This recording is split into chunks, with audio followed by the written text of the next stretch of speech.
Olá pessoal, tudo bom? Na aula anterior nós finalizamos falando do sistema elétrico de potência, que ele é dotado da geração, transmissão, distribuição e consumo. Nessa aula nós vamos abordar a eficiência energética. Mas o que é eficiência energética? Como é que a gente poderia definir? Vocês podem encontrar várias definições da mesma coisa, tipo, é realizar um trabalho com melhor rendimento, é a utilização ótima da energia, ou ainda o mais comum, é fazer mais com menos. Esses conceitos, eles abordam sempre a mesma ideia, que é você melhorar o seu aproveitamento energético. Esse é o objetivo da eficiência energética. O que ele traz como vantagem? Redução de custos e eliminação de desperdícios. Por que redução de custos ele está anotado aqui como o primeiro aspecto? Porque do ponto de vista econômico, que a análise que as empresas fazem, elas fazem a análise primeiramente econômica do que técnico, que seria voltado para a nossa área de atuação, a atuação técnica. Então, se ela economicamente não for viável, a ação ela não é implementada. Mas a eficiência energética ela busca inclusive a viabilidade econômica. Para que seja aplicada a eficiência energética, como é que ela é feita? Como é que ela pode ser feita? Ela muitas vezes é realizada pelas chamadas ESCOs. ESCOs são empresas de serviço de conservação de energia. Na tradução para o português, ela é conhecida dessa forma. E o que são essas ESCOs? São empresas de engenharia que atuam fazendo com que o consumidor ele passe a se tornar mais eficiente. Como é que é feita essa eficiência? Como é essa atuação? Como é que essa empresa é paga? O contrato que uma ESCO faz com o consumidor, muitas vezes é chamado contrato de desempenho. E que é o que? A empresa vai propor uma ação de eficiência energética. Essa ação vai trazer um retorno financeiro, uma economia. Em cima da economia de energia que a empresa recebe, é que ela vai pagar a empresa de serviço de conservação de energia. Do tipo, você faz uma ação de eficiência energética e você vai ter uma redução do consumo, tirados os custos, de 10%. Então, no contrato de desempenho, você coloca que você vai pagar esses 10% da economia, que você vai ter mês a mês durante um ano, 2 anos, 3 anos. Isso depende muito do contrato de desempenho realizado entre a ESCO e o consumidor. Mas os dois lados eles saem ganhando. A ESCO que vende o seu serviço de engenharia, vende o seu conhecimento, e o consumidor que ele vai acabar pagando a mesma coisa por um tempo e depois ele vai usufruir desse retorno financeiro. Como é que é calculado essa economia? Como é que é medido? A medição na eficiência energética, ela é feita com base num protocolo, chamado Protocolo Internacional de Medição e Verificação de Performance. Esse protocolo, ele define os critérios que você vai usar para que seja feita a medição e verificação da economia de energia. O que é esse gráfico aqui ele está indicando? O gráfico está indicando em que eu tenho um período chamado período da linha de base. O que é esse período da linha de base? É o período no qual eu estou fazendo o levantamento do meu consumo de energia. Eu estou fazendo o levantamento, eu estou equacionando como o meu consumo de energia se comporta. Aqui no gráfico em preto, eu tenho um consumo de energia em kWh. Só que em vermelho, isso aqui é uma equação matemática que foi levantada. Eu vou mostrar um pouquinho mais à frente para vocês. Em cima dessa equação matemática, veja que eu tenho aqui pontos muito próximos. Então, quando eu aplico a equação, eu tenho o comportamento da curva de consumo de energia daquele consumidor. Feito isso, eu faço a ação de eficiência energética e após essa ação de eficiência energética, eu consigo quantificar a economia de energia daquele consumidor. Então, mas eu não posso simplesmente chegar e olhar, o meu consumo era de 100 kWh e passou a ser de 80. Esse consumo ele vai ser real? Se eu tenho um mês mais quente ou um mês mais frio, você consegue confirmar isso? Você, como usuário, como consumidor comum, pegue a sua conta de energia, olhe os 12 últimos meses da conta de energia e veja se ela apresenta uma regularidade. É diferente, por exemplo, da conta de água, que apresenta uma regularidade muito maior. Se a pessoa não tiver mudanças bruscas dentro da própria casa, a conta de água ela apresenta uma certa regularidade. A de energia ela também apresenta uma regularidade chamada sazonal. Ela varia de acordo com a época do ano. Você pode consultar na sua conta de energia. Aí, por causa dessa variação, é que a gente precisa fazer o equacionamento para conseguir determinar a economia de energia desse consumidor. Mas o que são o que influencia além do próprio consumo? A gente tem algumas variáveis. Essas variáveis podem ser o clima, taxa de produção. Você tem uma indústria que aumenta a produção devido a uma demanda de mercado, por exemplo, uma indústria cervejeira na prévia do carnaval, considerando um período fora da pandemia.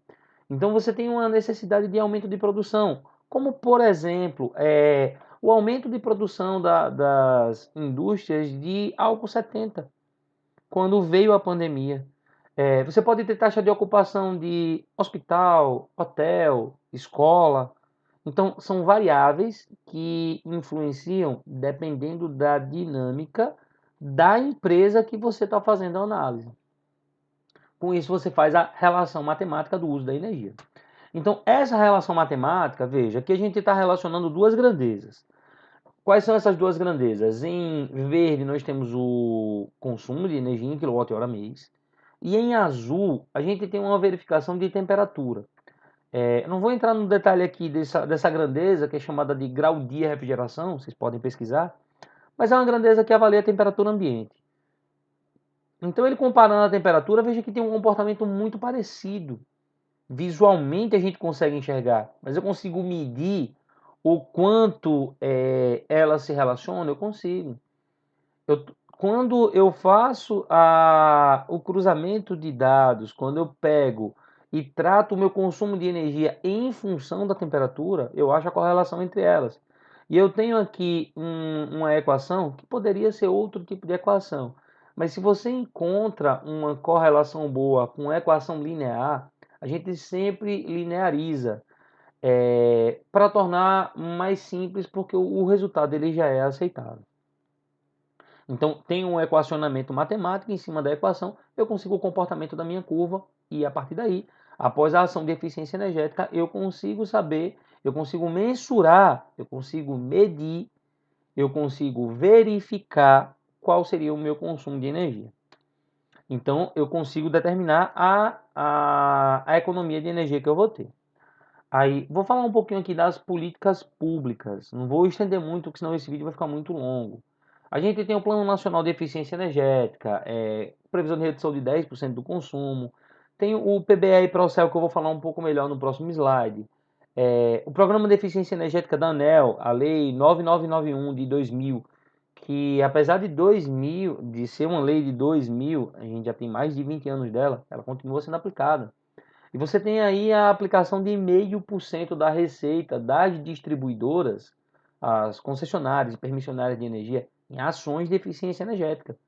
Então, elas têm obrigatoriedade de aplicar esse dinheiro em ações de eficiência energética. Pra vocês terem uma ideia, a CELP, no ano de 2020, se eu não me engano, em uma das chamadas públicas de 2020, ela tem 14 milhões para gastar. Então, esse valor é o percentual do lucro líquido que ela tem que aplicar em ações de eficiência energética. Para isso é aberta a chamada pública. Então, tem a Lei 10.295, portaria interministerial, e um decreto que saiu em 2021, decreto bem recente, que trata da redução do consumo de energia e da implementação das comissões internas de conservação de energia por meio dos órgãos públicos, da administração pública federal.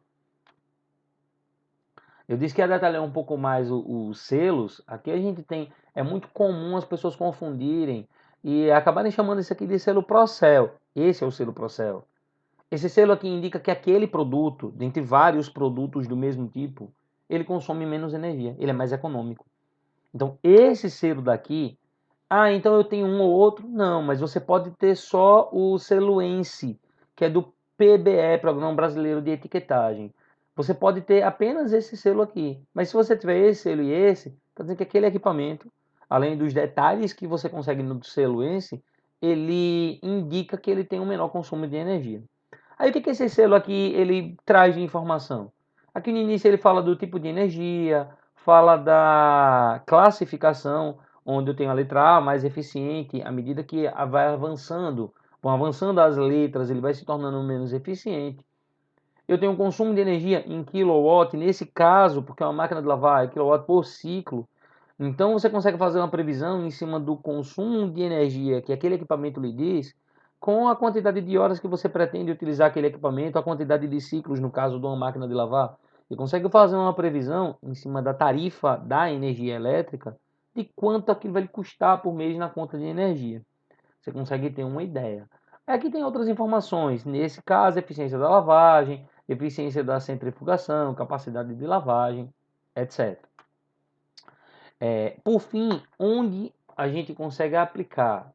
A aplicação da eficiência energética ela está em todos os setores, mas a gente acaba fazendo uma divisão em duas sub-áreas dentro da eficiência energética, que é a eficiência energética em edificações e a eficiência energética em indústrias, aqui com foco em processos. Porque a eficiência energética em edificações, mas peraí, a minha indústria ela tem um prédio, ela tem um prédio, ela tem uma edificação, mas essa separação de edificação e de indústria ela está mais relacionada com, quando se fala de edificação, você vai falar do prédio propriamente dito, e prédio, iluminação, climatização, e da indústria, além de você ter, você pode ter a aplicação da edificação, mas você também tem a análise dentro dos processos.